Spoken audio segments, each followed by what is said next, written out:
Finally, I'm online. Can tell them to log on.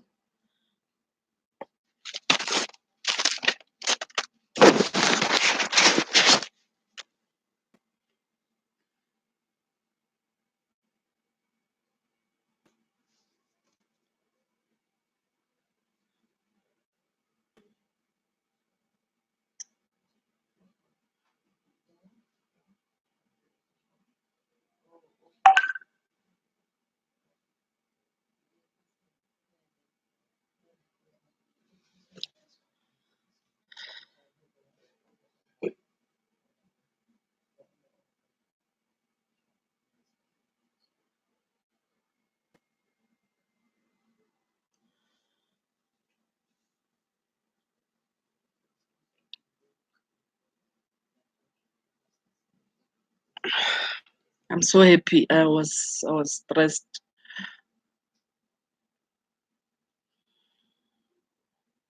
I'm just waiting for confirm on the group if you're connected, but that's the link. And you can either comment on the live chat or you can comment on WhatsApp. I'm apologizing for the delay, but we are now live on. And if it is buffering, just ask me to send you a new link. I'm supposed to be having many people streaming. Just confirm, greet me, say hi, so that I can see that you are available. Yeah, I can see many people connecting. Good morning, those that don't know me. I'm Audrey Gwangwa.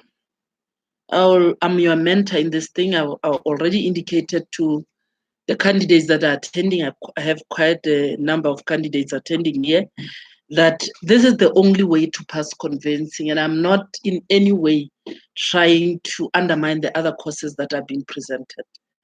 This morning already, I've asked you to draft certain documents, and that is what I will be doing throughout the webinars. I don't do your conventional lecturer, you listen, will be drafting. This today will also be drafting quite a number of documents. And I welcome you to my webinar, and I apologize for the IT problems. But you will enjoy the session, and take it from me. Every time in my first class, when I say you're going to pass, you're going to pass, and then I'm not talking about pass with 50. I'm saying pass with 60 something or 70. And I say that my candidates in September, I think that some of them will get 75. We worked very hard, and I assume that hello bongs. I apologize, man, for the cliches, but I think we will catch up. My secret to passing the exam, and don't feel bored, I just want to do it for them, is this booklet. Don't worry if you don't have it. I sent you the Deeds Registry Act as well as the Sectional Title Act. So all that you need to do, print them. You must have the sections, you must have the regulations, you must have the forms. And I think you have done the exercise that I gave you this morning. I said, just check that question 10. You don't even have to know anything in convincing to complete that form. So most of the things that you'll be asked in convincing are contained here. So I always say, and the candidates laugh at me and say, the answer is in the question and the act booklet in front of you. Most people don't even open it, but this is my secret to passing. My other secret is,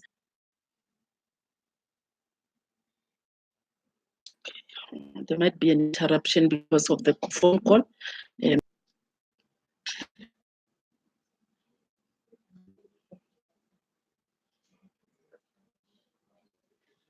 Can you send her the link? I think at wow. Can you send her the link? Don't worry, it was coming. So I think you lost thing. Can you resend the link to her? So this is my secret to passing. So don't worry if you don't have it print, but you must buy the post-it label. As and when I introduce a form to you, you must flag it. So what happens is when you get to the exam, they give you 15 minutes within which to go through the question paper. In that 15 minutes, you have to flag all the important sections in both the Deeds Registry Act and the Sectional Title Act. Some people have been asking me, Phineas, don't disturb my people. Sorry. I will be giving you a list of the sections at the end of the sessions to say this is the document, but you also will have your own list. Imagine having the answers in front of you and you still fail. I don't know whether they're going to change, but what used to happen is that the two papers, the other one is 200 marks, which is drafting, where I say the answers are here. My candidates always get over 80% in this paper. Then the paper, the other paper, which is theory, legislation, is 100 marks. Candidates fail it so much. Because in convincing, it's not like litigation if you don't get, I cannot understand.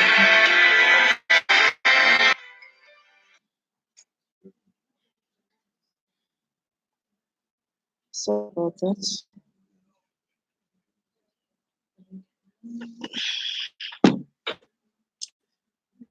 I was still explaining.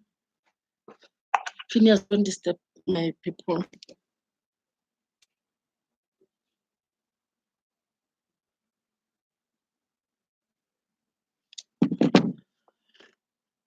I was still explaining the fact that if you pass this drafting paper with 80%, what used to happen? They take the aggregate. So that's how people used to pass this exam. I haven't seen. I sent you the results for April. Do you see them? I will resend them.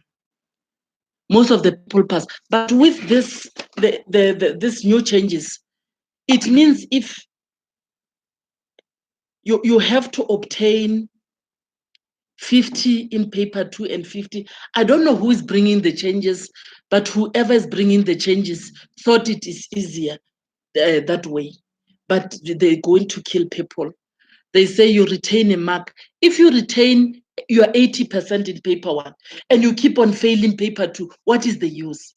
So I feel that it's one paper, combine it, let the candidate pass.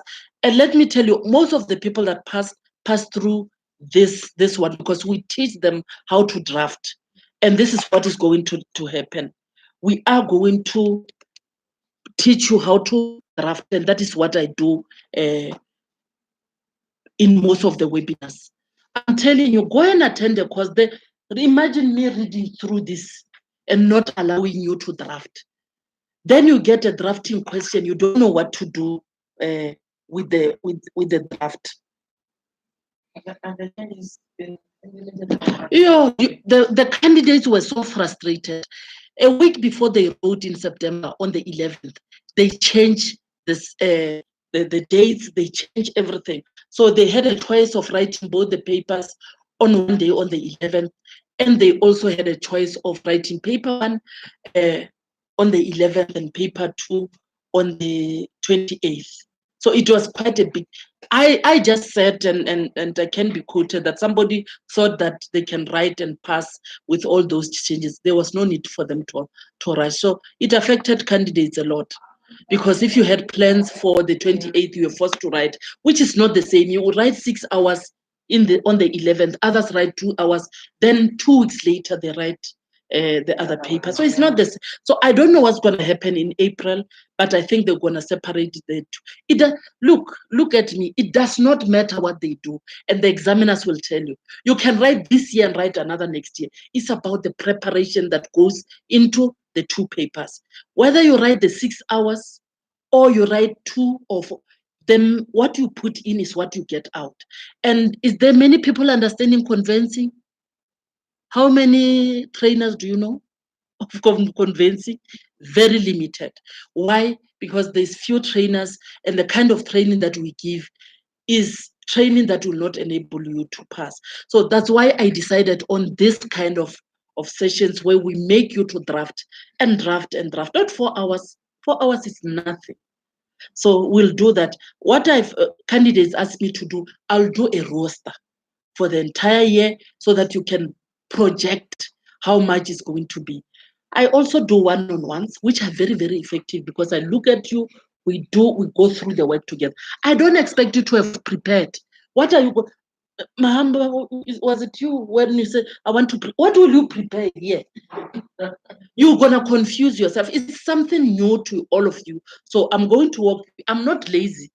Might be fat, but I'm not lazy. So I'm going to go through the work with you. It's got, when you go back and study now, it will now start making sense. I think I agree with you, especially for me. I don't know others. I'm so blank. Like I don't have prior knowledge. I'm not from the environment of convincing. So I think this. I find this. Is the connection poor, Tasman? It doesn't show from my side that is poor, but we'll improve on it. Even Phineas, can you see, he wrote. He was one of my lead students.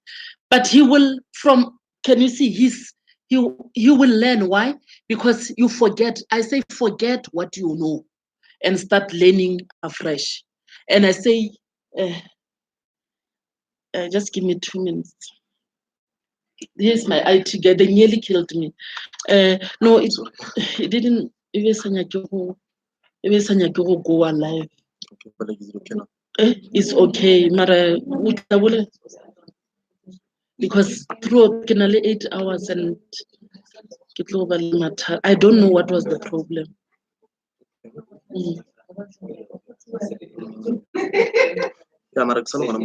Okay, get our phone if there's anything. Sure. Okay, let's continue. So, and I have this other type of candidate that says, hi, Naka body, I passed ka 70. Convincing has got nothing to do with what you got in the, and it, I must tell you, it's all races that fail. It's not even, ask me about convincing. I've got 22 years in this field. I had people crying, they wrote 10 times. So you must understand, it's not even about anything there. They are strict, yes, but is it possible? I say, yes, I saw from my candidates. It's possible, easy, 65, 70, so you'll pass. So allow me, give me the opportunity to teach you. Forget what you've learned in bot, forget what you are doing in practice, and let convincing be as new as if you're in a maths or not a maths, an IT class. So you will learn. But it needs perseverance. You will see I don't sleep, but I'm not going to write. Somebody say, Audrey, if you're going to write, then you go, hey, you're mastering this thing, you'll get high marks. I've passed this thing a long time ago. I'm also doing notary on the other. I've got a group for notary as well. So I am guiding. And this is the only way of passing convincing. So let's continue with our lesson for today. Those that are streaming, if you have your connectivity is a problem, just refresh. So I was telling you that if you are using Havili Rus notes, just quickly, don't get bored, because I went through this with the candidates here. If you have Havili Rus notes, this is how you pack your notes. You must pack in part 1, you have chapter 1 to 15. You must, after each and every chapter, pack the examples, assignments, and the case studies. The case studies you'll find, I think, is in in file number 5. So for each and every, what are assignments? Assignments are previous questions. You love question papers. I don't love question papers. I just want you to understand so that whatever question that comes, you can answer it. Okay, this morning I've already covered the different types of deed of transfer. And why did I do that? It's because whatever we're going to do today is all about conveying of immovable property from one person to the other. Transfer of immovable property from one person to the other. In terms of Section 16 of the Deeds Registry Act, it says that you can only do that by way of a deed of transfer. And I say, in conveyancing, lucky enough, we do have the forms that we need to follow in order to draft some of the documents. So with a deed of transfer, the minute I mention a deed of transfer, what comes to your mind should be Form E, and from now on, start flagging your documents. Not your documents, your act booklets. Or write the forms and the sections, and then later on at night, start flagging your. If you don't have, just print this once and start flagging, because that is the only way to pass this examination. Flagging and flagging and flagging. So I say, Section 16 says that immovable property can only be transferred or from one person to the other by way of a deed of transfer. Form E is your conventional deed of transfer. So if you're called upon to do a deed of transfer, you go to Form E. Like I said to the candidates this morning, your forms, you just complete like you're making an application for something. Where it is dotted lines, it means it's you that have to complete that information. Most of the time, the information is found in the question itself. We just did John Lamont there, and we looked at Form H, which is transferred by a court order, and the candidates could do it. Why? Because we just had to complete the names. There's a document that I sent this morning or last night saying description of the parties. That is your Bible as well. You should know the description of the parties. I think you'll help me during the course of the day. Just resend that document. So there is and in the question they will tell you how the people are married. So, but you must know in conveyancing, you describe the parties using their full names, identity number, and the marital status. It is very important that you know the consequences of the different marriages. You should have listened to me last weekend on Lesedi FM, because even in law, we still have to understand different types of marriages. Recognition of Customary Marriages Act is the problem in conveyancing. We don't understand it. They keep on asking it in the exam, we fail it. They asked it, I spotted it for them, they asked them in the examination. We will deal with that later on. So I say we have four kinds of deed of transfer. Form E is conventional, it's just a normal one. And then we have Form F. Form F, Section 26 of the Deeds Registry Act. That is called partition. Yes. They love this in the examination. The candidates were asked in this question paper that you have in front of you, 40 free marks. April. Partition transfer. What is partition transfer? Section 26 to 30 has got its sections that deal with partition transfer, and I want you to look at me. Partition transfer is nothing other than A and B are co-owners. At the core of partition, they are co-owners of earth number 1. They don't want to be co-owners anymore.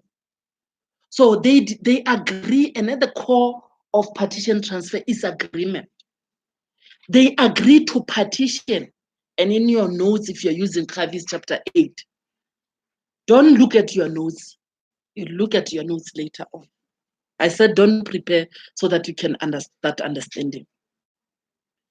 So A and B are co-owners. They don't want to be co-owners anymore.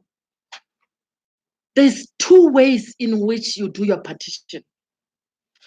First, if you're co-owners of one property, remember what I said this morning. I said you can subdivide your property. If I'm the owner of F1, I can subdivide F1 into portion 1 and the remainder. Please take note of the following. That property in conveyancing, if you subdivide, it doesn't matter how many portions you have, there must always be a portion called the remaining extent. So if you are subdividing into 10 portions, it will be portion 1 up to 9, then the remaining extent. This morning I was explaining to them the different kinds of land registers, and maybe allow me, for the sake of the streamers, to repeat them. We have 4 types, and Alan will say 3, I say 4 types of land registers in South Africa. What is a land register? Different types of properties in South Africa. The very, very first one is the township register, and I want you to start taking your notes. Very, very important. I've already done this exercise with the group here. A township register. How will I know that my property is in a township register? It's because the description thereof will be an ERF. And remember, in all these documents that will be requested to draft, you will be having a property description. So you must know how to describe property, because in your question, they'll just say ERF1.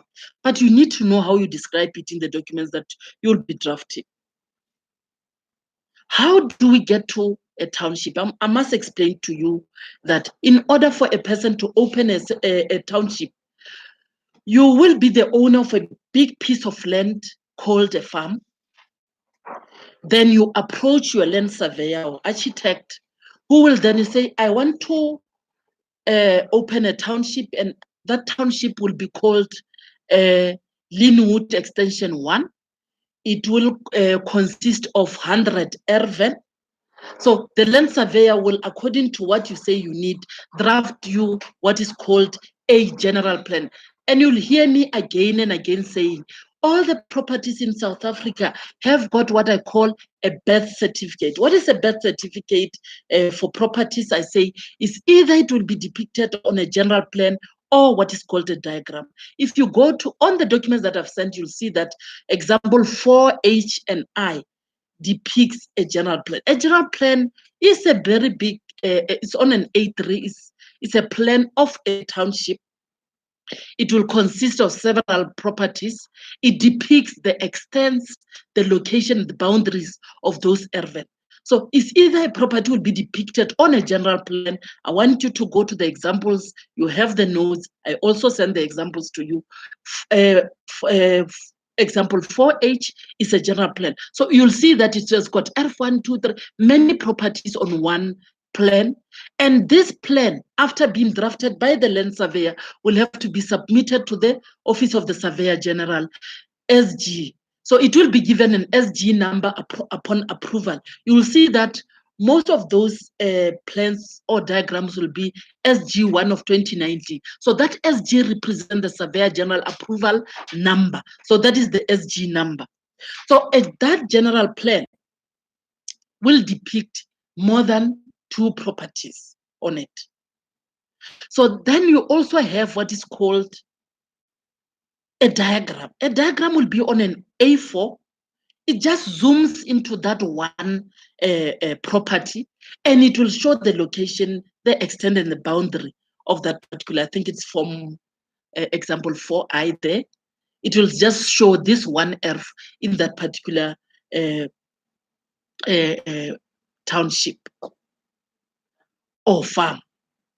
So as compared, they normally ask you what is the difference between a diagram and a diagram will just zoom into that one property. So if you want to know anything about any property, you must go to its birth certificate, which is a general plan or a diagram. I think on page 8 of your notes, if you have notes, you'll see that they distinguish between a diagram. They like this type of questions in the orals. So now, I was still explaining the reason why I had to zoom into that is because I was explaining the different land registers before I come back to the deed of transfer. So now we had the township register. Remember what I said, you can subdivide your ERF in a township And I said that you must always have a remaining. Normally, you'll have portion 1 and the remaining extent. So the minute you have to subdivide, you must remember whenever you create new property, it must have a birth certificate. You must have a diagram for it. So this one where you subdivide is called a subdivisional diagram. So if you decide to subdivide, you'll have to have the land surveyor frame you a subdivisional diagram of your property. Don't confuse this with your building plans when you want to extend and so forth.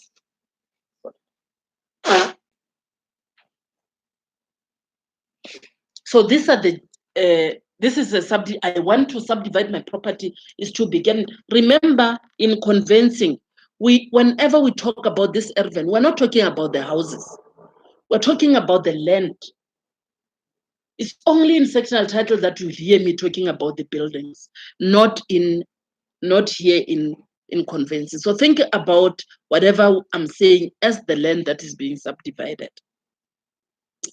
So now, you know what a diagram is, you know what a general plan is. And I told you that a person that wants to open a township, we now start calling that person a developer. It's still the owner, but we call that person a developer of a township. So now, the other type of property that we have is a farm property. And I've just told the candidates here that the minute you hear the word farm, just say caveat. Please take note that I must think of and write down now Subdivision of Agricultural Land Act 70 of 70. Conveyancers hate this act very much. Why? Because there is certain restrictions in as far as subdivision of agricultural land. And what is agricultural land? Agricultural land is nothing other than a farm. So that act puts certain restrictions. You are not allowed to transfer the property to 2 or more people without the consent of the Minister of Agriculture. It takes a long time to obtain such a consent. You cannot subdivide a farm without the consent of the minister. So that's why I say watch out. Just say farm. Is this transaction that I'm doing in compliance with X 70 of 70? Always. So it means in conveyancing, they will always ask you, this document that you are drafting, what are the supporting documents? So the supporting documents, where there is a farm, will always be, there will always be a consent by the minister, one of the documents. So, but how did I ask you did I do the property description for an ERF? No. For the purpose of the streamers, in the question, they will always say ERF number 1 of the township, whatever. So the description of a township property will always be ERF 1, Linwood Township. If you are in KZN, the word township, you don't include. Registration division, each and every province have got registration division. You don't have to know them. All that you need to know is it is 2 letters, 2 capital letters, JR, JQ, EQ, whatever. It doesn't matter. The examiners are not interested. But what you must know is that there is what is called a registration division. So you put the registration division as well as the province, and then the extent of the property. You can say measuring or in extent. That is how you describe a property in a township. Or if you have subdivided, it will be portion 1 of ERF1, Linwood Township, registration division. And remember, if you are in another province, you use your province descriptions. In, I think, Kimberley and other provinces, they will say administrative division, but it's still the same. So that is how you describe the property. Those are free marks in the exam. So if they give you in the question and say ERF1, you know that you have to add certain things to the description. And your extent should be in words and in numbers. So if you miss that, then you lose the 6 marks. So you must be very careful. You need not be clumsy. So that is your property description. Then for a farm, This is how you describe a farm. It will be portion 1 of the farm, FALCOP, you give the farm name, and then after the name of the farm, you give the farm number. Say 1, 2, 3. They won't even, as long as you know that there is a farm number. 1, 2, 3, registration division, and the province measuring. So that is how you describe a farm. So it must have portion whatever of the farm, FALCOP, 1, 2, 3, registration division, JR in the province of Gauteng. Measuring, very important, the extent of a farm must always be in hectares and reduced to 4 decimal points. Can you draft the description of a farm? I'll give you 2 minutes to do that. I just said it to you. Any farm, any name, any number. Please do that.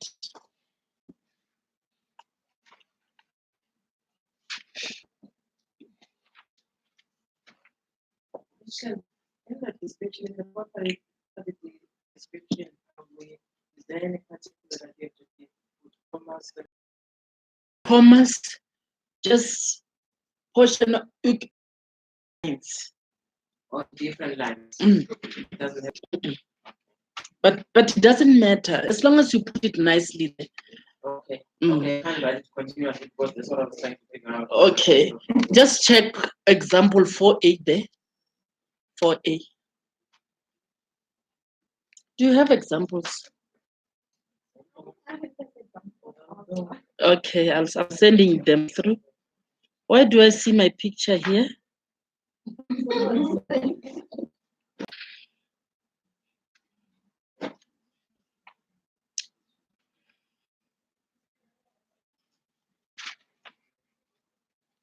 I'm just sending you examples once again.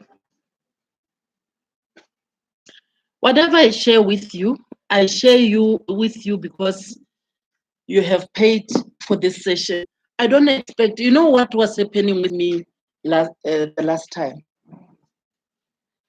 People were taking my hard-earned notes and sharing on other WhatsApp groups. Remember, I had a lot of resistance when I started these sessions. And some people copied me, which is not a problem, but sharing my work with other groups, I'm restricted now from even doing that. But I'm doing it with you because you do have the notes, some of you, or you're going to buy the notes. So I want you to go to example 4A, just to look at how they describe page 2, how they describe the property there. So that is the format that you use. So I've asked you to do the description of a farm.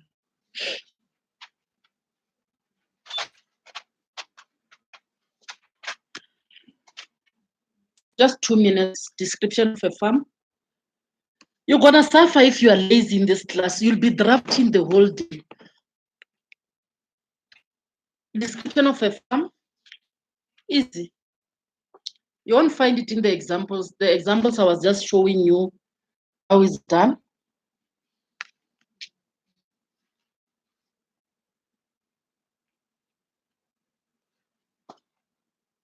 Are you done? Are you done with the description of a farm? I've just told you now. Eh? Are you suffering? Don't suffer.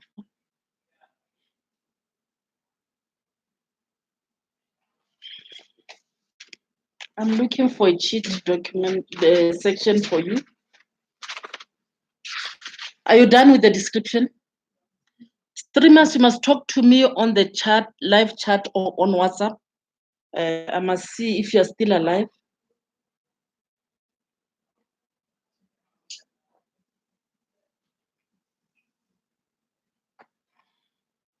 Are you done? Talk to me.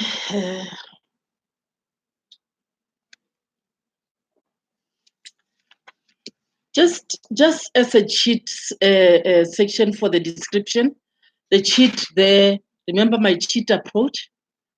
I will always be saying, don't have to suffer. If you forgot how to, just go Regulation 28 is the description of the property, Regulation 28.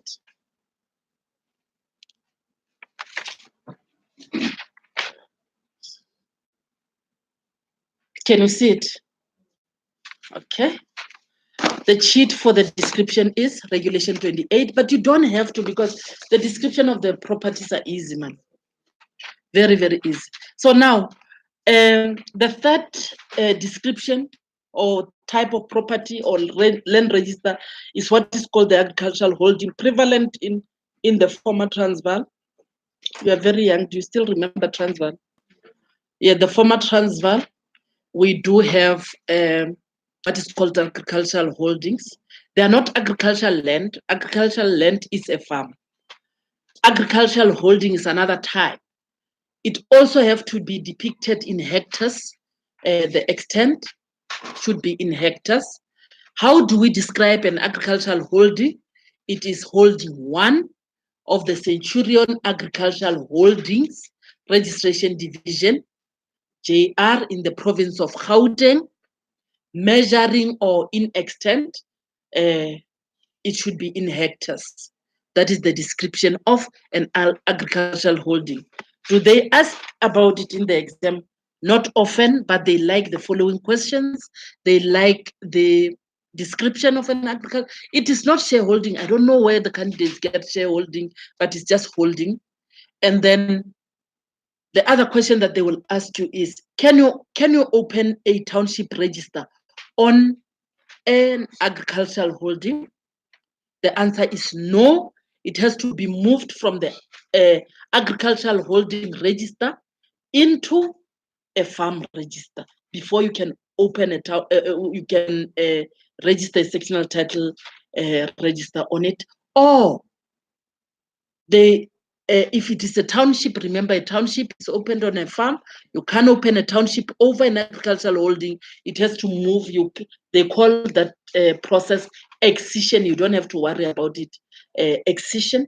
You move the property from the agricultural holding, and it will get a new description in the farm register. And thereafter, you can open a township or a sectional title register. They love this question in the orals. Don't plan for orals, they are hectic. But I must say that the people that we prepared for the orals, they passed very, very well. For the first time, many people went through with the exam with the orals, and the examiners were also baffled, but we prepared them very well. And that is across the country. So I have an oral, even now, when after the results, we'll be preparing them for orals. Okay. Then we have what is called the sectional title register. I love sectional titles. And most of these complexes that you see are what's called sectional title schemes. What is a sectional title scheme? What type of ownership is conferred there? In a sectional title scheme, in these complexes that you see where there's townhouses and so forth, there's one common thing that all the owners want, and that is co-ownership of certain amenities. So unlike a freestanding, in sectional title schemes, in these complexes, the people are co-owning certain things. That's why if you look at the description of a sectional title, you will see, and the description is found, and this is my cheat sections as well, is found in the sectional title forms, Form C, Form Z, and Form H. So every time that you have to deal with the description of a sectional title unit, they love it in the examination because it's longer. So you just go to Form C, Form Z, and Form H, just to copy the description. But what kind of ownership is confirmed? It is a unit comprising of a section. I will pause there. What is a section? I always say that part of the sectional title scheme that has got a floor area. And when you say a floor area, I'm thinking about the inside of the townhouse. That is a section. The inside of a flat, that will be your section. And the scheme will have a name in the scheme known as whatever. Then the second part of the description of the property will be and undivided share in the common property. Although I'm the owner of that townhouse, I also am the owner of, I have a share in all these amenities that we're co-owning. That's why later on, we'll be looking at what is called, not later on, in other webinars, when we do sectional title, we'll be saying, how then do you calculate this co-ownership, my share in this common property? We always talk about something called the participation quota. So that's why in the complexes, you'll see that people don't pay the same levies, because the more your floor area, the more you'll have to pay your levies. So we could talk about something called the participation quota. It is determined by the floor area of your unit. If it is smaller, the same. Sometimes it is to the advantage of a person that is owning a bigger section, because with votes, remember in the sectional title schemes, we hate meetings, isn't it? But you'll realize when you study conveyancing that we have to attend those meetings, because decisions are taken there, resolutions are taken there. So my vote is determined once again by the participation quota as well. So the more your floor area, the more value of your vote in that. So we'll look at that when we do sectional title. So my undivided share in the common property makes this type of ownership differ from the others that we've already mentioned. So we have 4 types of properties that I've just discussed. So every single document that will be required to draft in conveyancing will need you to also draft the property description. In the question they will give you, but it will not be in full. They'll say F1. So you need to know, how do I describe it in full? I said to you, if you've forgotten, somebody said, Audrey, I had a blackout for 2 hours in the exam. So why blackout when you have the act booklet in front of you? So Regulation 28 tells you how to describe the property, so you don't have to worry. But that is something that you don't have to even go to the act booklet. You must just know how to describe property. Now that I'm done with the property land registers, now I'm coming to section 26, which is Form F. They love this question very much. It will come again in April. They love this question very much. Candidates are very much confused about section 26. Partition is contained in section 26 to 30. What does it mean? And I want you to understand it. There's 2 ways in which you can be co-owners. Either we're co-owning this one property, or we're co-owning 2, F1 and 2. We're co-owners in both. So the first part, where we're co-owning 2 properties, F1 and 2, we're fed up with this co-ownership. I want my own property, and I don't want to have anything to do with this other co-owner. That is at the core of section 26, which is Form F, partition transfer. So now, at the core partition is what is called an agreement. We first agree, okay, we're fed up, so what do? We agree that you're going to take F1, I'm going to take F2. That is the reason, that is our causa. You're going to take F1, I take, we are co-owning. So you take your 1 and so you will see that they will say, draft a power of attorney. Remember, my dear friends, a power of attorney does not have a form, and they love it. They can ask 3 or 4 of them. But I don't worry, because I have drafted a summary of a power of attorney for you. We're going to do it later on today. But why a power of attorney?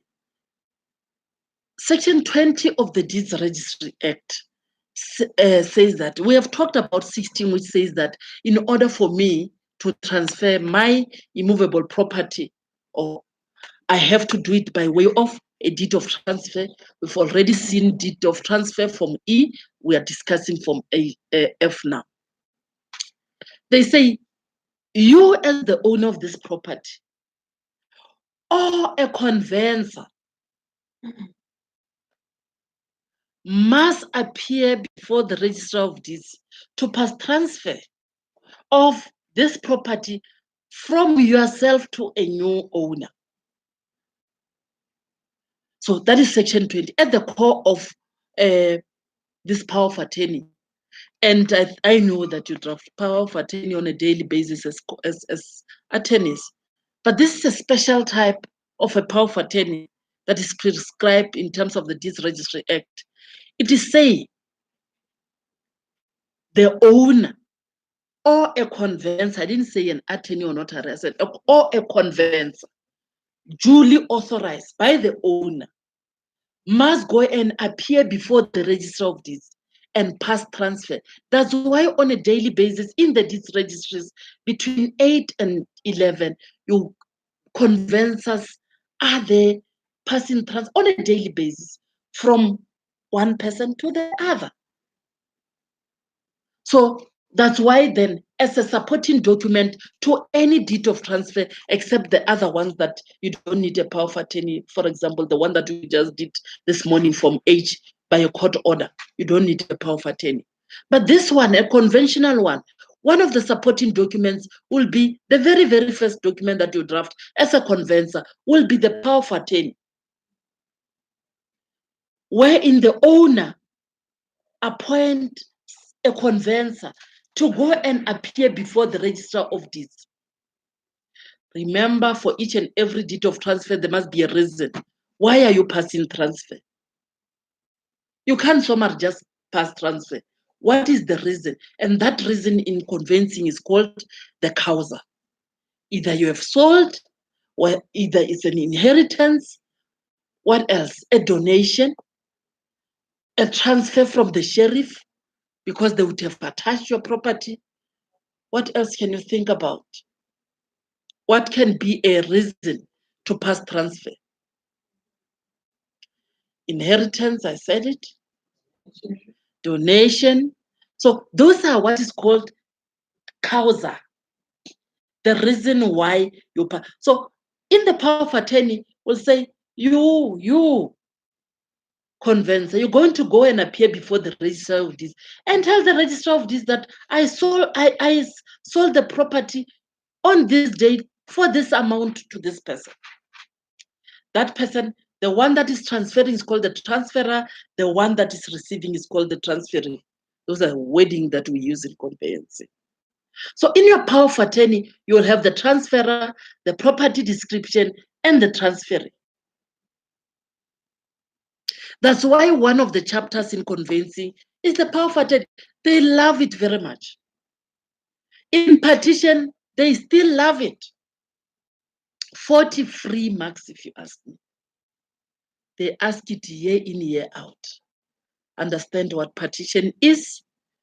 And it will be a power of attorney to pass transfer and a partition. So in the power of attorney, there will also be an agreement, that actual agreement that you have.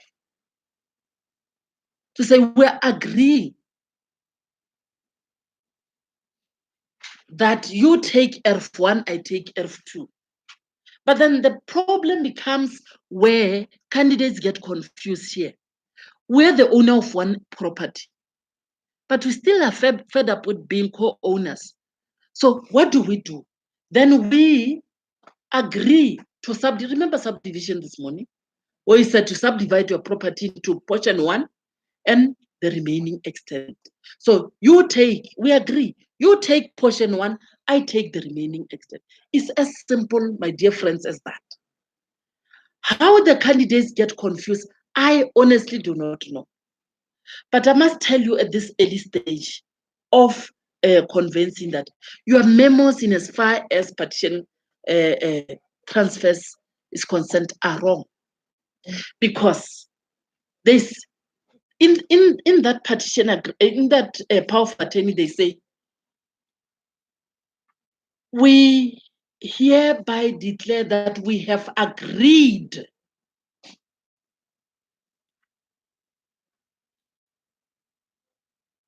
and the candidates go to the examiner and say, we have read the memos and so forth. The examiners say, we don't dish out memos. So you must be very careful. I will be hinting which memos are incorrect. In as far as partition, all of them, that whole, the examples of partition in chapter 8, they are wrong. Why am I saying that? They say draft a power of attorney which encompasses a partition agreement. So the minute you say in your power of attorney, and I want you to take note of that, because what you're going to do, you're going to memorize the memos and they are incorrect. 40, you're going to lose 40 marks. And this question, they love it in the examination. But remember, they have not agreed somewhere else and then you draft the power of attorney. I must also introduce maybe at this early stage, because I want to explain the power of attorney to partition. I have come up with something called the CAP approach. What is the CAP approach? CAP. CAP approach that makes it easier for candidates to remember certain structures of certain documents. I have clustered consents, applications, and power of attorney into one, and I call them CAP, CAP. So every time you hear me, it is a CAP document. You must understand what it is. What is a CAP document? I said consents, applications, and power of attorney take the same structure. At the left, top right-hand corner, you have something called the preparation clause. It is always saying, prepared by me, conveyancer. All of them, consents, applications, and power of attorney. All these documents have got a heading. After the prepared, you see that thing at the corner, prepared by me, conveyancer. That is the preparation certificate. Then you have the heading. All of them have a heading. You need to know the structure. The reason being, some of these documents do not have forms. But what I always tell candidates is that, in sectional title, everything has got a form. So if you want to know the structure of an application, you quickly go and copy from the sectional title. We've already seen this morning, Form B, for instance. So they will have the preparation certificate, they will have the heading. All of them, and very important, they start with I/we, the undersigned. Sounds stupid, but very important. Why? Because I'm saying only a natural person can sign the document. So then that brings us to the question of what happens if we have juristic persons? So it means then we have to identify people that will be signing the documents on behalf of these people. Trust, CCs, companies, and so forth. So in cases where people are acting in a representative capacity, you will see in my document that I've just sent the description of the parties that in your power of attorney applications and consents, you will going to mention the name of those people without the identity number. Let's take, for example, an executor. In the power of attorney consents and applications, I, the undersigned, Alan West, in my capacity as the executor in the estate of the late whoever, estate number, duly authorized by letters of executorship issued by them. So in that, I, the undersigned, we will have the name of the executor. We don't want to know how the executor is married or his identity number, but you have to mention the person that ultimately have to sign. If it's a company, that person who will be acting or signing, and how. Most important is when describing these people, What capacity and what is the source of authorization? What authorizes these people to act in that capacity? Very, very important. And it is at the core of my CAP approach. If it's a director, you don't mention the ID number and the marital status, just the name, because we want to know who signed, what author. And there are certain documents, my dear friends, that you have to retain in your file as the conveyancer. They usually ask you those FICA documents, all those. In the deeds office, we don't need to see the identity numbers. You, by signing that certificate at the top right-hand corner, prepared by me, you are taking certain responsibilities. Read the people that are going to be signing and everything else. So in the deeds office, you just need the power of attorney. We don't need the deed of sale. We don't need the identity numbers of these people. We don't need them. Tell me, my friends, how do you prove marital status in law?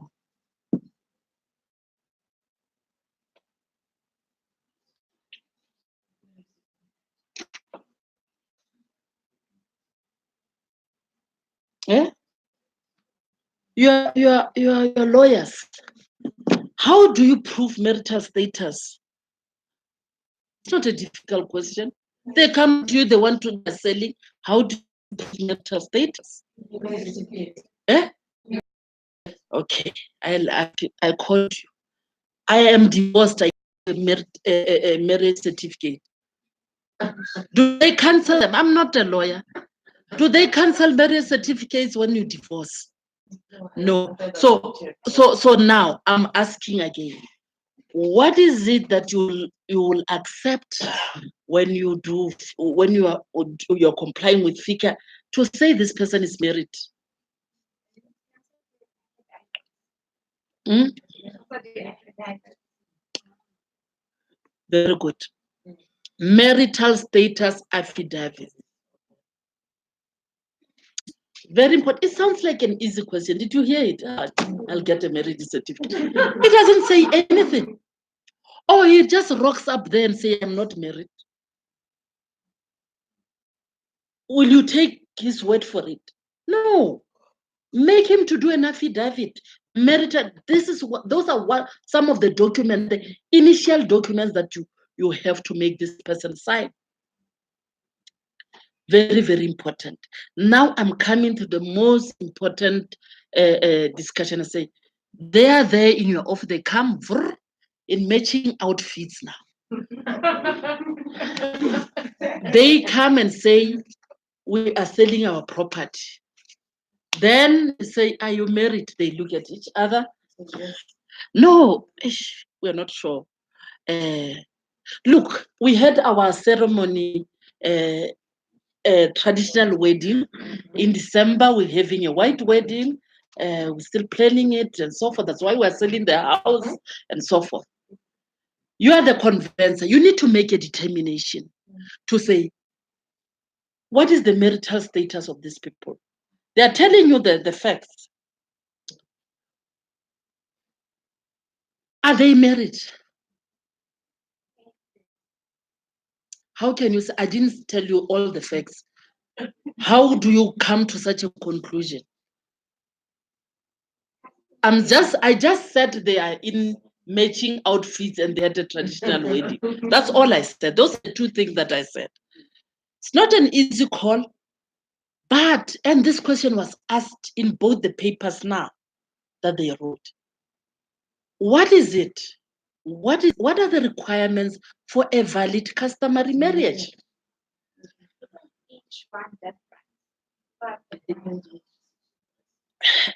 My friends, you have the act that you need to utilize. I must tell you, they always ask these questions in the exam. What are the 4 types of marriages recognized under the Recognition of Customary Marriages Act? Number 1, very important for the description of the parties. They ask that question. Second question is, what are the requirements for a valid customary marriage. And I can tell you now that in our culture, we say we're married when it suits us. We want to have the best of both worlds. But the recognition of customary marriages is clear in terms of what requirements must be there. Section 3 of the Recognition of Customary Marriages Act is clear.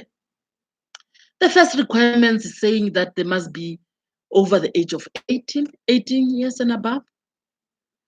They must consent to be married.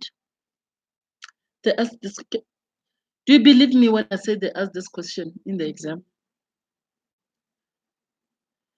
And there is a third requirement which is at the core of many differences in opinions between the judges and so forth and lawyers.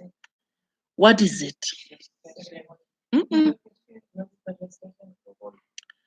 It is clear. The law in terms of registration is clear. You don't have to register that marriage for it to be valid.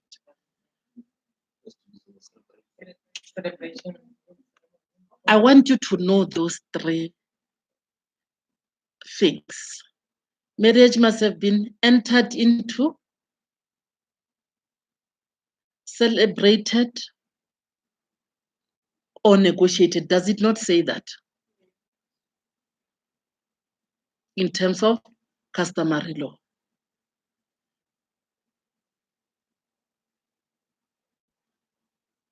This is the most difficult part of the determination of whether people are married or not. Don't tell me about lobola. There's nothing in the act that talks about lobola. Not even. There's nothing mentioned about lobola. The last one is that you must not have been a party to a marriage in terms of the Marriage Act.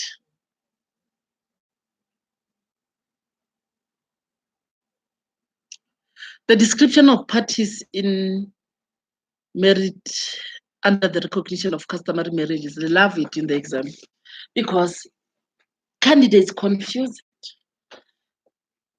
You'll see in that document, just highlight in your notes, I must look at the description of the parties. Remember, you as a conveyancer, you have to make that determination. Most of the time, these people would have been married, but not according to them. According to them, the time that they're going to have that white dress and suits is the time that they think they will be married and they're going to sign. There's nothing wrong in the act. The act says that you can enter into a civil marriage after you've entered into a custom. There's nothing wrong with that. But the unfortunate part is that you're already married at the time you approach your conveyancer. If you all those three requirements, all those four requirements are mentioned or are complied with. So the only thing that you need to do is to enter into a post-nuptial contract in order to change the matrimonial properties regime. Very, very important. They love the description of the parties in customary marriages. And I sent it this morning as well. Parties that are have entered into a monogamous customary marriages before or after the act, those parties are regarded as married in committee of property.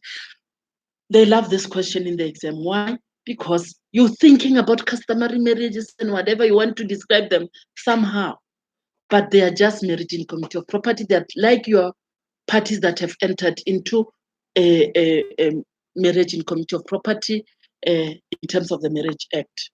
So they are married in committee. Very important. I want you, after this session, this weekend, you still have to go through the description of the parties. Parties that are married in committee of property, it will be the name. And remember, I must highlight this as well. We're very particular and convincing. If the spouses are not married in committee of property, but they are co-owning, you have to number the parties. But if they are married in committee of property, you don't number the pages, not the pages, the parties. So it will be Joe Smith identity number and Mary Smith identity number. married in community of property to each other. That's how we cite the parties that are married in community. Imagine if you forgot to each other. 6 months, 6 marks gone. So I'm saying convincing is not difficult. It's just that you don't need to be clumsy. One of my candidates, the one that got 70 something, said, Audrey, I'm quite sure that I passed the exam, the previous one. And I said, are you sure? So I had to refer her to the examiners. They went through the postmortem with her and said, you made mistakes. One of the things that the mistake that she made, she forgot to write each other. So it's not that it is difficult. You don't have to be clumsy. So you have to cite the parties as prescribed in your act. Marriage out of community of property, still the name. Don't say ID number because you'll lose that 4 marks. There's no abbreviation in conveyancing. You don't abbreviate anything. Whether you see that you are left with few minutes, you can abbreviate. Identity number, marriage out of community of property. So I was still explaining my CAP approach. So that is how you describe. But you must remember, you'll see in that document, they'll say, how do you describe in the preamble of the power of attorney? How do you describe in the deed of transfer? In the deed of transfer, if it is a company, it will be saying ABC company. But in the power of attorney, somebody must sign, isn't it? Either undersign. So it will be, you have to cite the name of the person that is going to sign. Executor in the deceased estate, we need your name, you're going to sign. But in the deed of transfer, you don't mention the name, you just say the executor in the estate of the late, whoever. So that is my CAP approach. Consents application, power of attorney takes the same structure. So you just know that you know how difficult it is to start a document. But the minute you know how to start a document, it will flow. You'll see when we do power of attorney now. It will flow. The reason why I discuss that is because of the power of attorney for a partition and the partition agreement. I don't know why candidates think it's difficult, but it's one of the easiest, 40 free marks. And they love the power of attorney. And I say, your cheat section is Form A. Remember, in the power of attorney, you are sending the conveyancer to go and tell the registrar that we have agreed to partition. Then the registrar tells everybody that, be it hereby made known that whoever the conveyancer appeared before me, the register of deeds, he being duly authorized by a power of attorney, the same one. And that appearer declared that. So you still repeat the same thing that was contained in the power of attorney. But we do not have a form. But do we not have a form for partition? We do. Can you go to your Form H?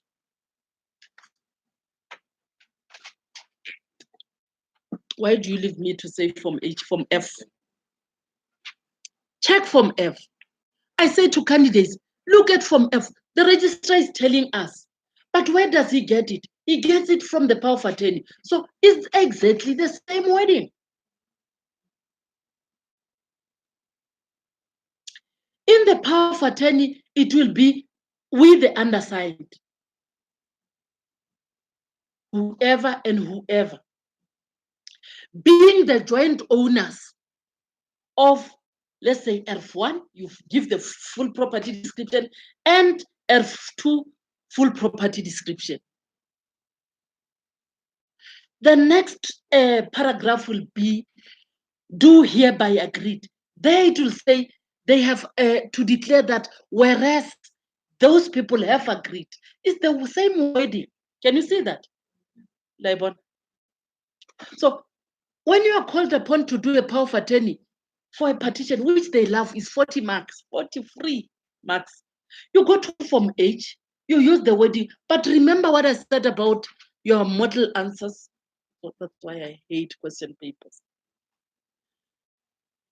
In the power of attorney, it encompasses the actual agreement. So you do hereby agree. Do hereby agree. in all your memos, you say they have agreed. Where? They have to agree in the same power of attorney.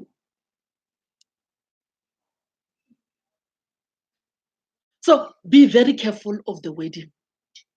Remember, you're going to get 0. And Anton, the chief examiner, say, Audrey, stop saying people get a 0. If it was going to be rejected, we're going to deduct 50%. And I say, this is how I train. They must get the document correct. So do hereby agree, amend all your memos. I have amended some of the memos, but understand it. But in the where the registrar is talking, already, yes, they've agreed. The wording is correct. Remember also, they will say, we hereby agree to partition. And in the question, they would have told you how they're going to partition. In the other, by allocating whatever to this person, and now and remember, I'm going to do a normal power of attorney with you. They love it. They love the way I do it. Because I say, you'll see, Mariska must just there. You will see, I say, to do what? To do what? And this wording that we use when we do the power of attorney. And it will say Audrey's POA, something like that. So you will enjoy it because you are now understanding. It's not about memorizing. It says Audrey's POA. Okay? So in the POA, you'll see in example 5, 5B, I think. I don't think I sent you the examples. In example 5B, that it's just a general power of attorney. It's not a general, but a power of attorney to pass transfer. Just understand it, my dear friends. Remember, I said that in terms of section 20 of the Deeds Registry Act, it says the owner or the conveyancer. So this power of attorney is just going to appoint a person to go and appear before the Register of Deeds. And I say, to do what? I keep on saying, to do what? To do what? To do what? So it will be with the, remember the CAP document, with the undersigned, where the owners, 1 and 2, or 1,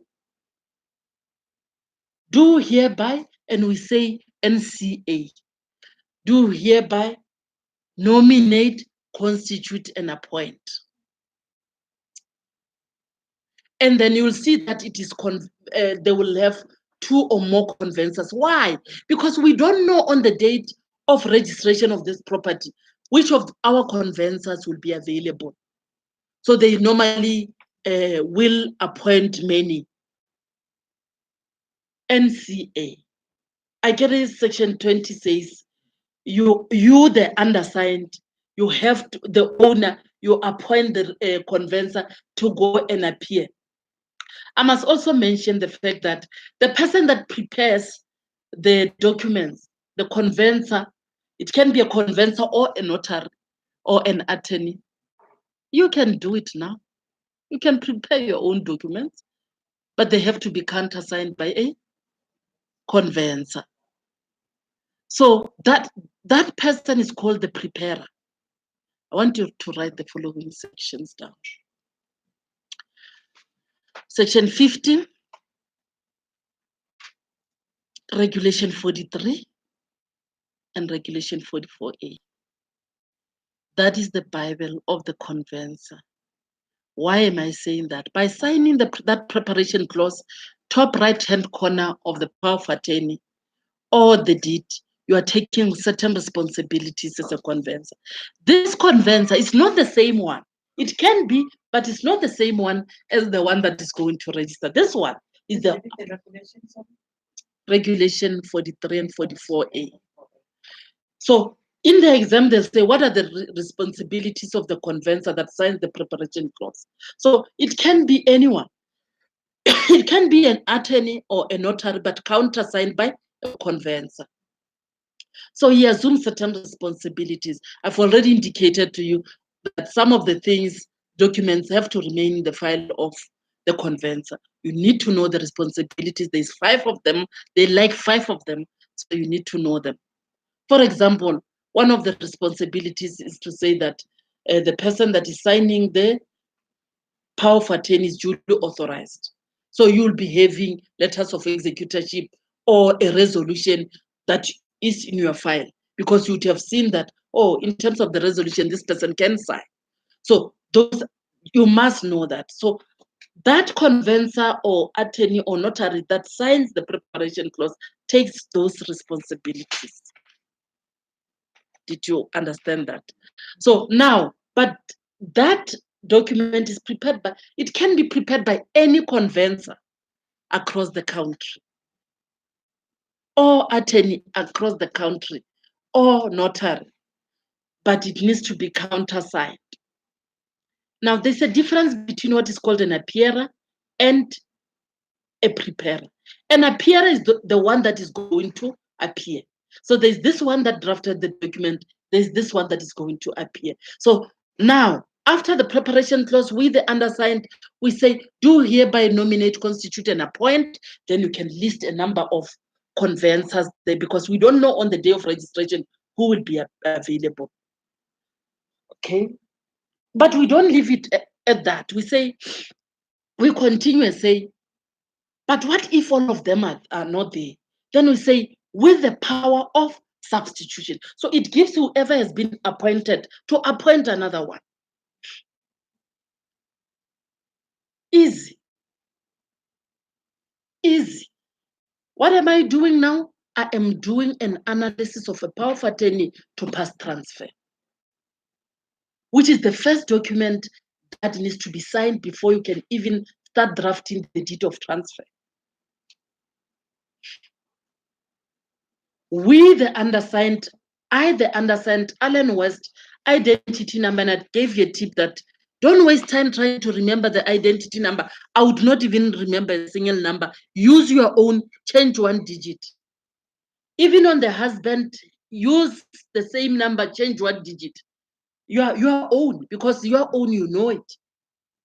So don't waste time on that. Don't even go to the say 5,000 is men and less than.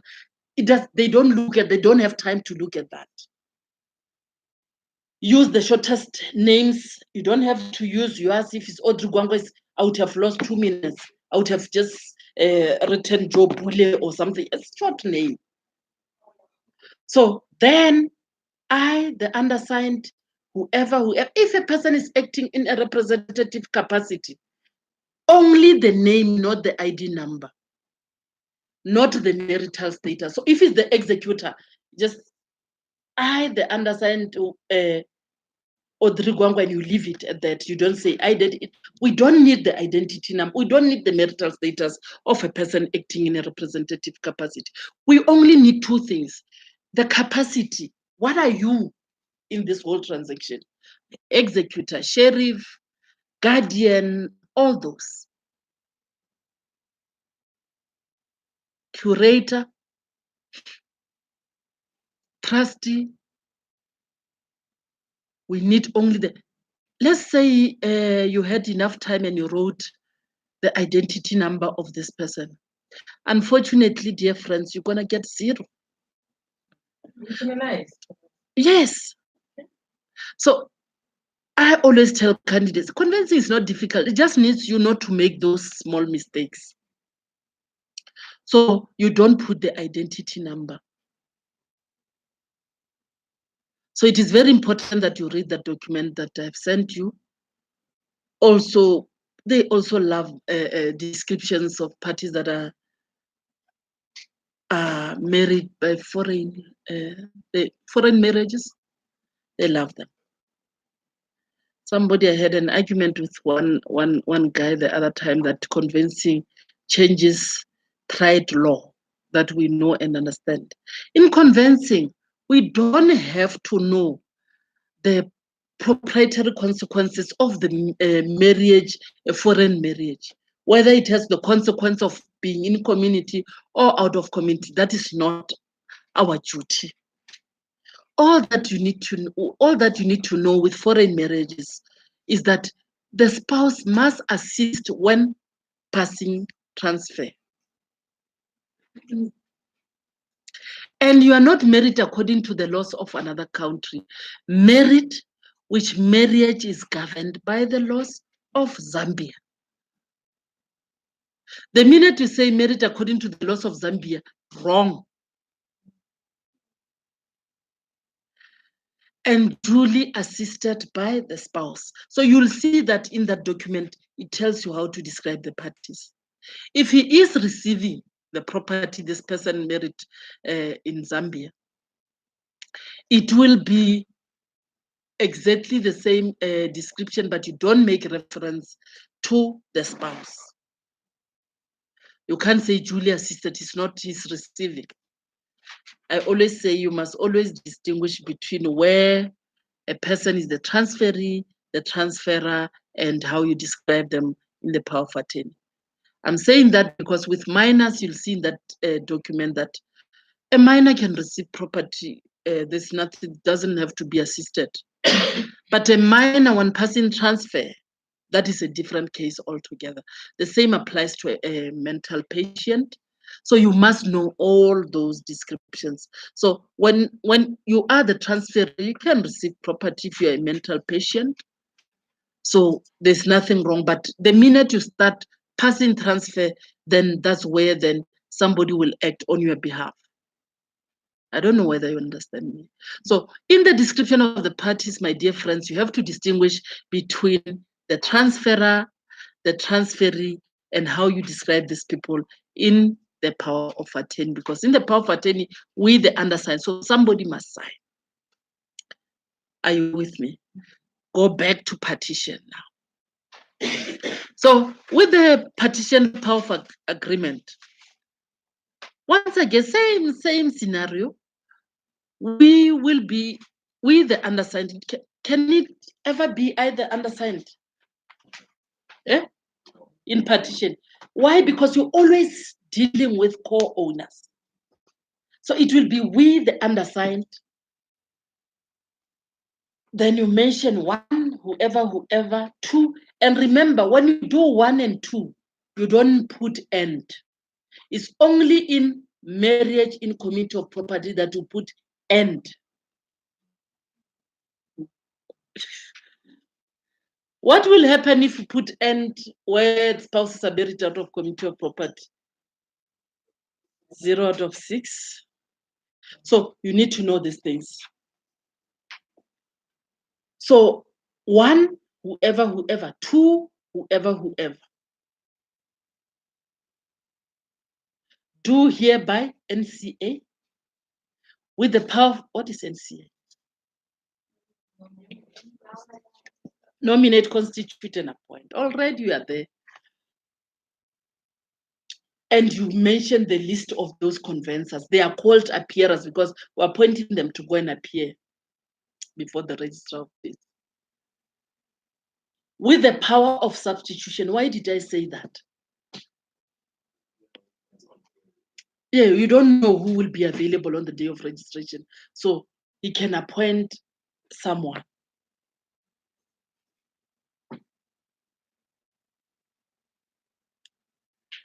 I say in a power of attorney, there are 3 things that the appearer has to do. After with the power of substitution, I will say, and to appear before the registrar of deeds. And to appear, because the whole aim is for this appearer to go and appear before the registrar of deeds. There, I say he has to do 3 things. 1, to declare. 2, to pass transfer. 3, to renounce. And I want you to go back to form E.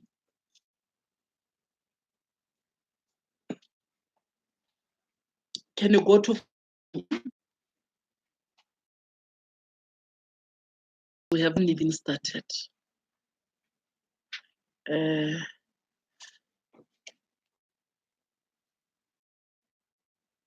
Yeah, so that there was buffering, don't worry.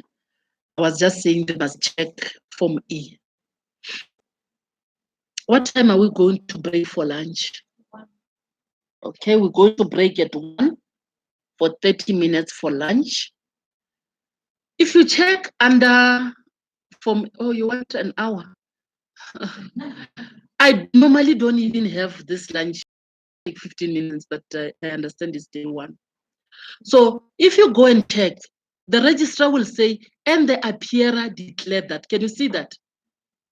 So now in the power of attorney, it will say, and to appear before the registrar of this and declare.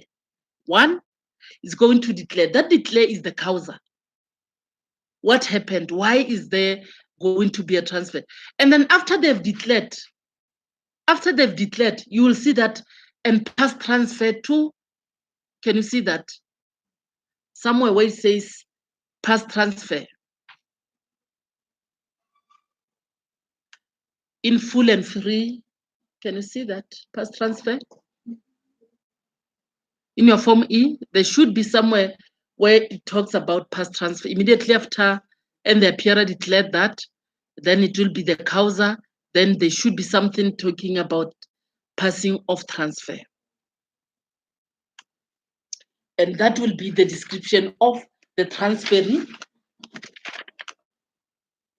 And after the description of the transfer, you will see that it says as executors, administrators, or assigns. Can you see that? So after the description of the transfer, the person receiving, always see that is buffering. See the wording of the power of attorney you're going to get in Form E. Don't worry about the buffering.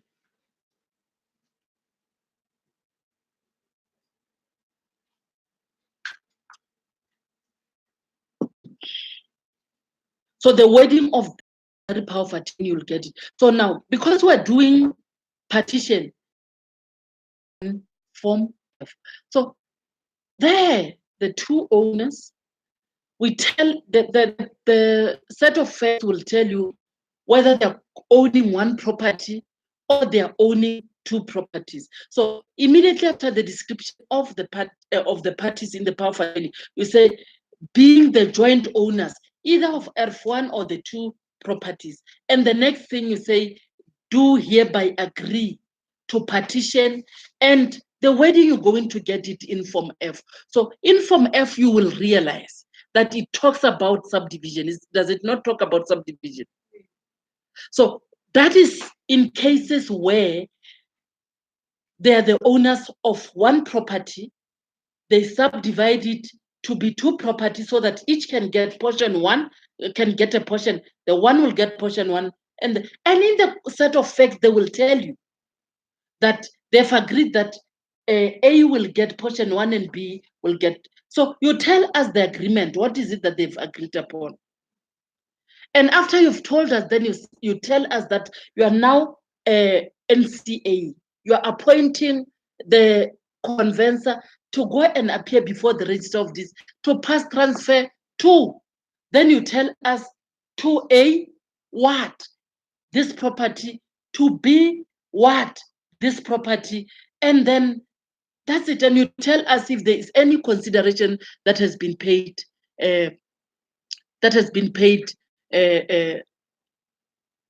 towards that partition. In most cases, there won't be any consideration that is paid.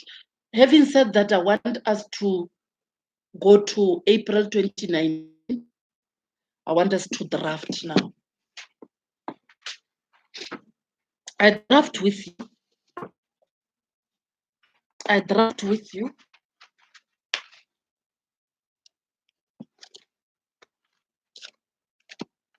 It's 40 marks.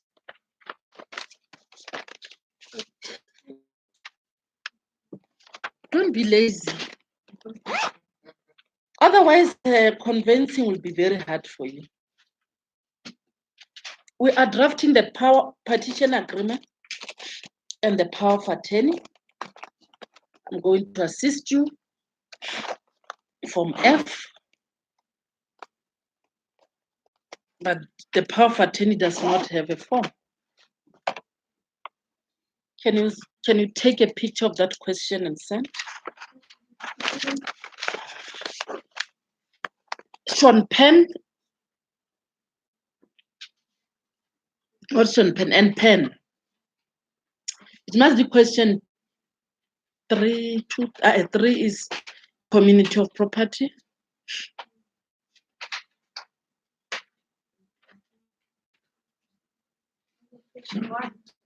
Question 1 is statement of account. The name of the parties is what Mavis and Penn.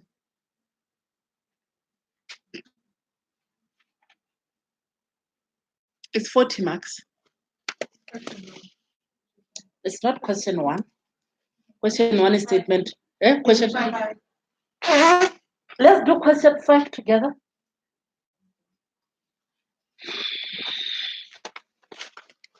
Did you take a picture of that? Let's do question 1 together. Question 5 together.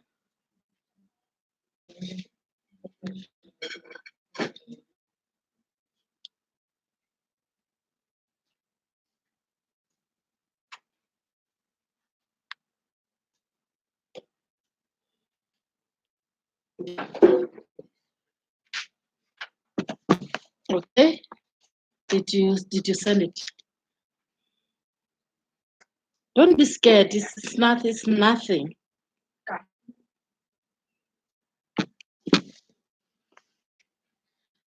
My dear friends, maybe be irritated with me. I analyze my question to the core. I say in convincing, there's no way they can give you a sentence without you having to use it. And remember, you have time to read. This is what I do when I do my analysis. Can you see? I use a red pen. Maybe I should use a different color so that they can. I'll show you now. Now I'll use a different color. In convincing, you don't have time to come back to the question. So whatever time that you have, you must use it once and for all. When I analyze my question, I write something like this. And here I start, remember in every question in convincing, they will ask you, if you are drafting that document, what documents are you going to lodge with that document supporting documents that you are lodging? So I already there, when I'm analyzing my question, I am listing the documents. As and when they tell me about a document, I list it. I don't have time to come back and reread the question. It's a very long question. Okay? Let's do this question. I told you that it doesn't matter whether it's day 1, we are drafting.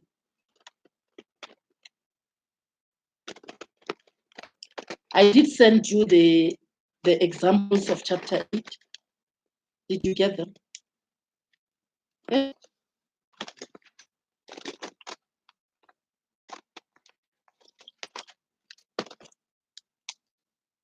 Okay, let's do partition and under deed of transfer T1, look at me. T1 in my list, everything that you do, they will require an original title deed. You agree with me? I don't care what we are going to draft. I will say T.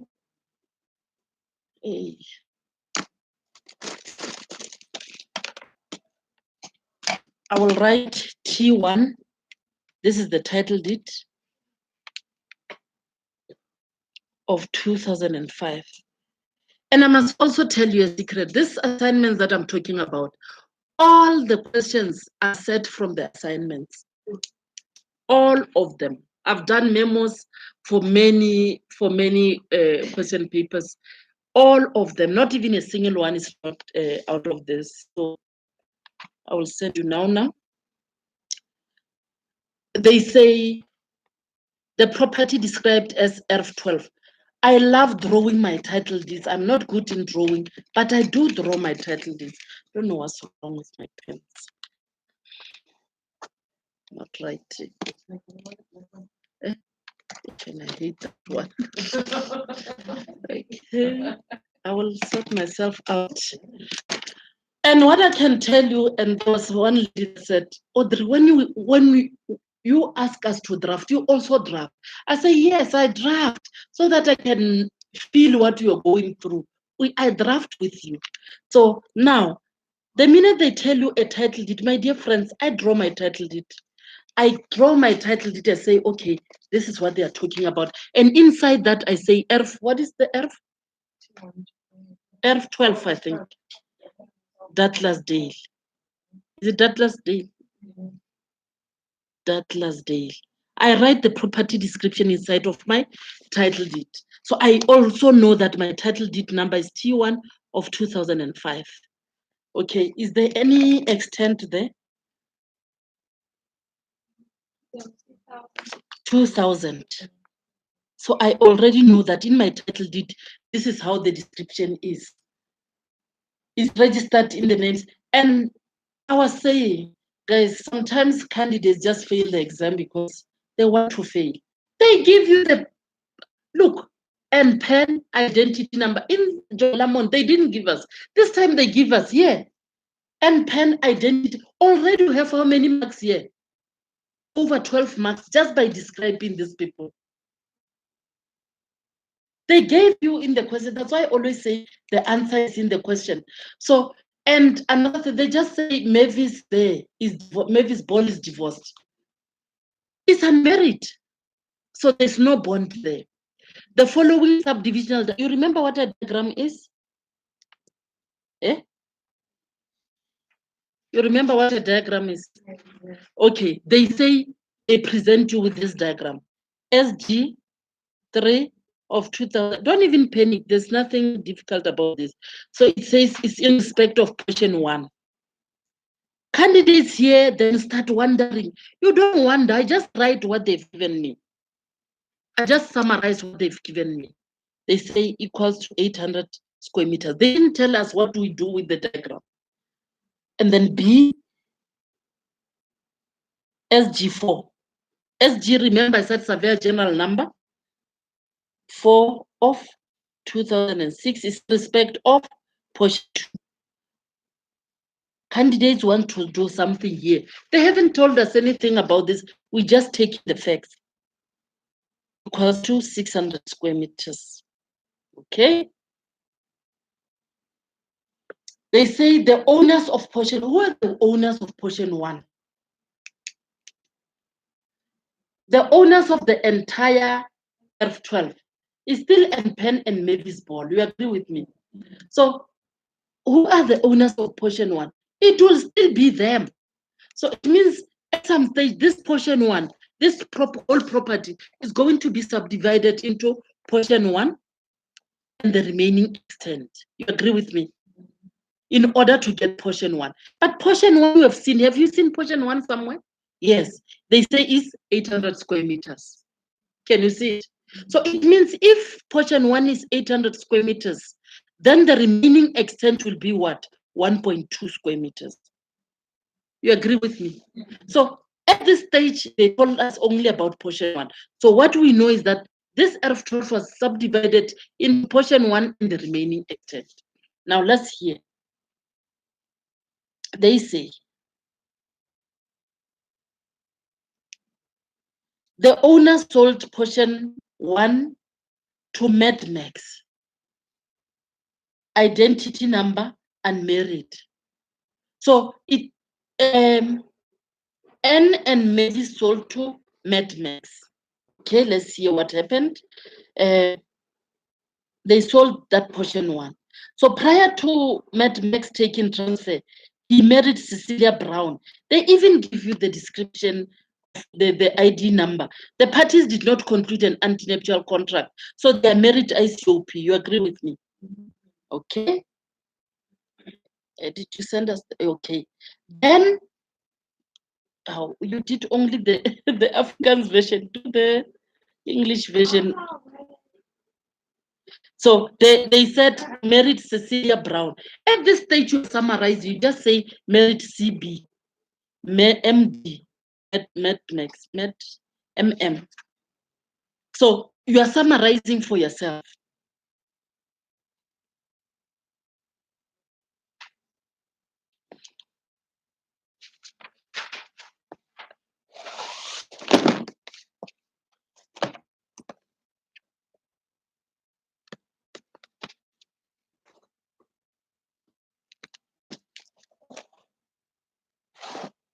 Okay. She's quickly just sending the last part.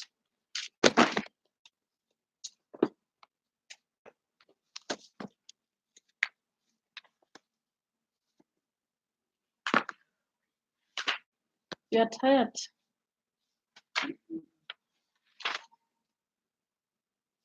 This is convincing and nothing else. It's not difficult at all.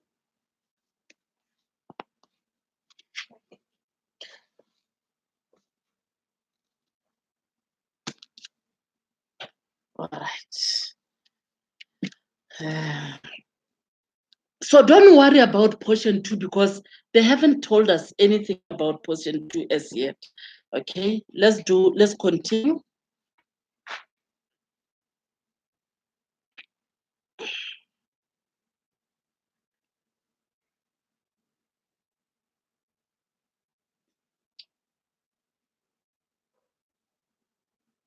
Is rotating. All right. So we know that they are married ICOP, ne? Okay. Matt Max was killed in a motor vehicle accident, so he died before taking transfer. The second part, then they say, after having dealt with portion 1, NPEN and Mavis agreed to the partition. Now they are coming to the partition part. So we have taken portion 1, we are left with the remainder. The remainder is 1.2 square meters. So now they're telling us about portion 2, you'll see. They say they further subdivided. So we took portion 1. Now we are taking out portion 2. Remember, it doesn't matter whether the first property was the remaining extent. As long as they keep subdividing, it will still have the remaining extent. So in this one, portion 2 is how many square meters? 600. So it means the remainder is 600 square meters. You agree with me? Okay, so the remaining extent after taking portion 2 is that. So they've agreed that Mavis Ball will take portion 2. We already have SG4. It tells us about the portion 2. And then NPEN will take the remainder. This is how they ask the questions in your examination. Describe the transferers in Onagana. Describe the transferers in the deed of transfer of portion 1. Is how many marks? What is the answer? It's already there. Okay. Let's quickly go to the first question. I want you to do that exercise now. I know you have not gone through. I know you have not gone through the work as yet. But description of the parties, they gave you the description in the first paragraph. Okay, let's go back to the question.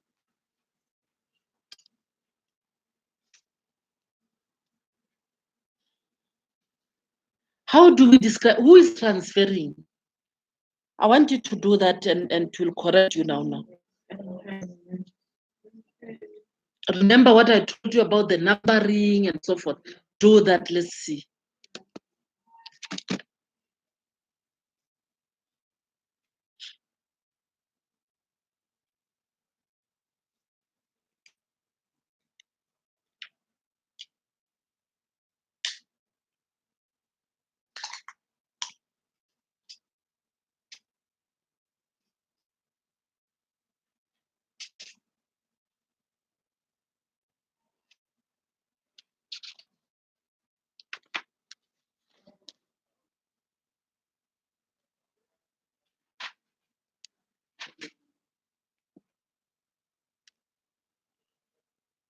Streams must be drafting as well.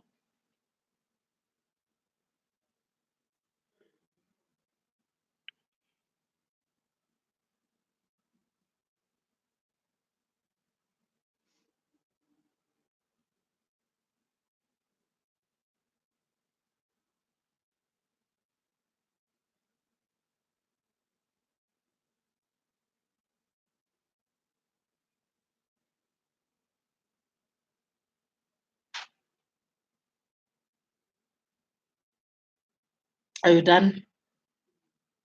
It's easy, it's there. It's there.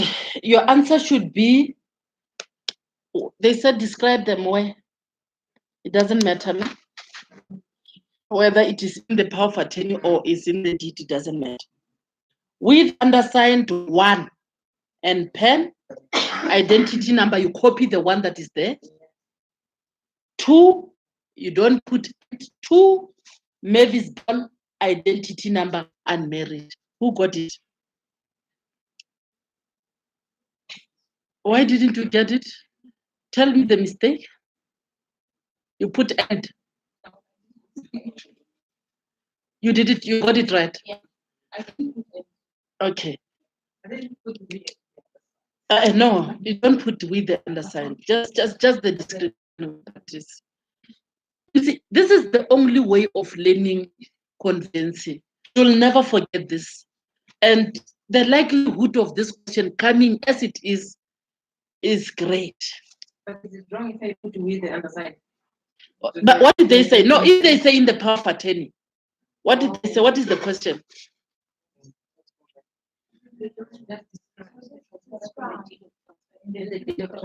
I always say to candidates, don't add what they didn't tell you. So if they just say, did they say in the deed of transfer? Yes. In the deed of transfer. Yes. So then you can't write or the with the underside. The with the underside is in the power of attorney. Okay. It's in the power of attorney. So now what is the second question? I think you are beginning to enjoy convincing. You can even draft.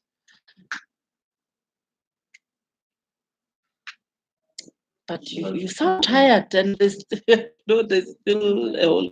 Describe the transfer it's in the deed of transfer referred. Remember, you ask yourself, this portion 1, in the question, didn't they tell you that is going to someone? But unfortunately, that person is deceased. So, but that person was married in committee of property. What do you think is going? Where is this property going to go? It can't be the wife. It has to be registered in the joint estate of the late. I didn't expect you to know this because you haven't done it before. So it's going to vest in the joint estate of the late Mad Max. The late will always have an estate number, not the identity number. Is the joint estate of the late Mad Max estate number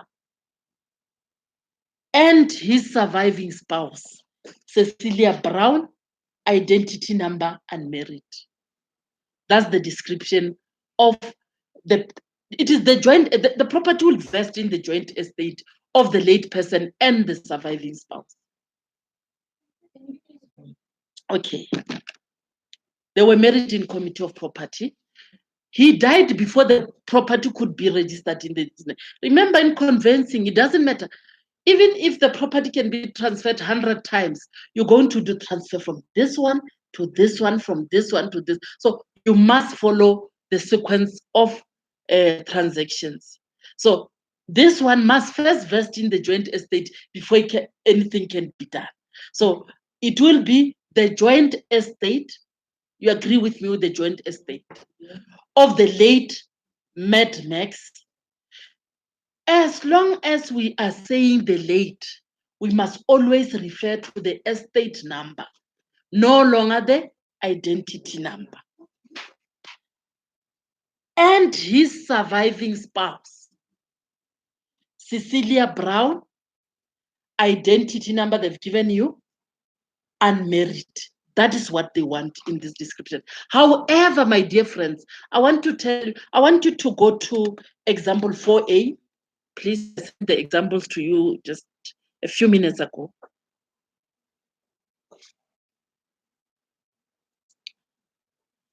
Can you open that example for 4A? I want you to go to page 2. My dear friends, whenever a property is transferred to someone and we describe the transferees, and please remember this, there should always be the following words that comes immediately after the description of the transferee. Very important. People lose a lot of marks because of missing this. Even your memos, they miss this this one. As executors, administrators, or assigns. After I get it here, we said the joint estate of Mad Max and whatever. So immediately after this, we must say there is. Where do I get this wording? In Form E. Immediately in Form E, where they describe the transferee, there is as executors, administrators, and assigns. Where you describe the transferee, the person receiving the property, always followed by that. But a person can say, but what about if it is a juristic person?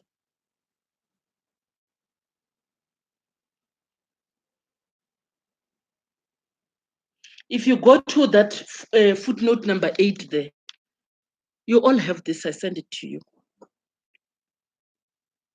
I think it's footnote 8. Footnote 8 on page 2.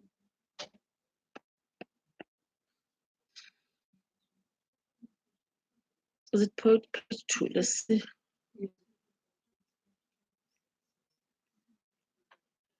So if it is it page 2? Yes. Yes, it's footnote number 8. If it is a juristic person, is successors in title or assigns. If it is a trust, successors in office or assigns. Where you describe the transferee. And what is it? What is that clause called? It is called the vesting clause, because the property vests in the name of the transferee. So you have to include. If you don't, your answer will be wrong. Even if you describe that thing, Mad Max, the joint estate of, and you forget there is executors, administrators, or assigns, you will not get it right. It is there in Form E. It is there. Now, listen to this. Describe the property description. This one you can. Why do we even have to suffer? They've given it to you. Can you describe the property description? Is convincing difficult? No. Everything they tell you in the question.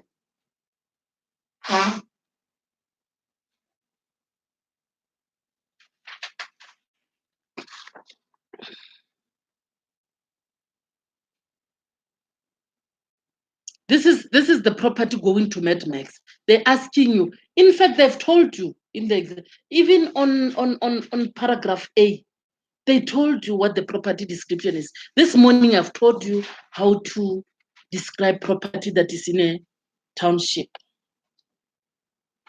After this, we'll take a break and then we'll come back and do the power of attorney for a partition transfer. Property description is portion 1. So you have to put the entire property description. It is there.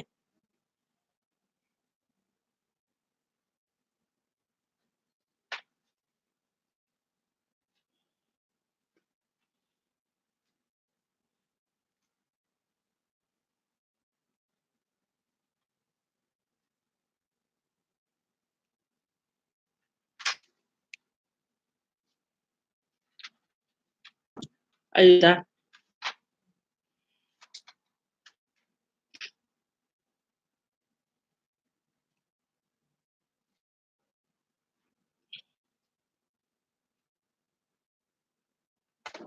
Portion 1 of ERF12, Douglasdale Township. If you in KZN, you mention the township, the word township, registration division, you put your own if they didn't give you. Province, measuring, did they give us what is the measurement there? It is there. And you put it in words and in numbers. Okay. Are they difficult? These questions? No.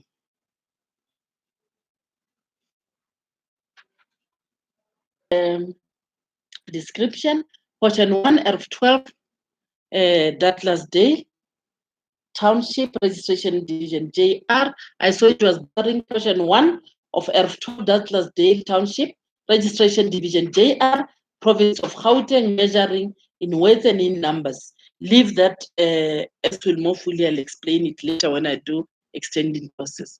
You can break now. After the break, we are going to, we'll be resuming at 12:30. We'll be doing the power of attorney, the same power of attorney to partition. Thank you very much. I'll send a new link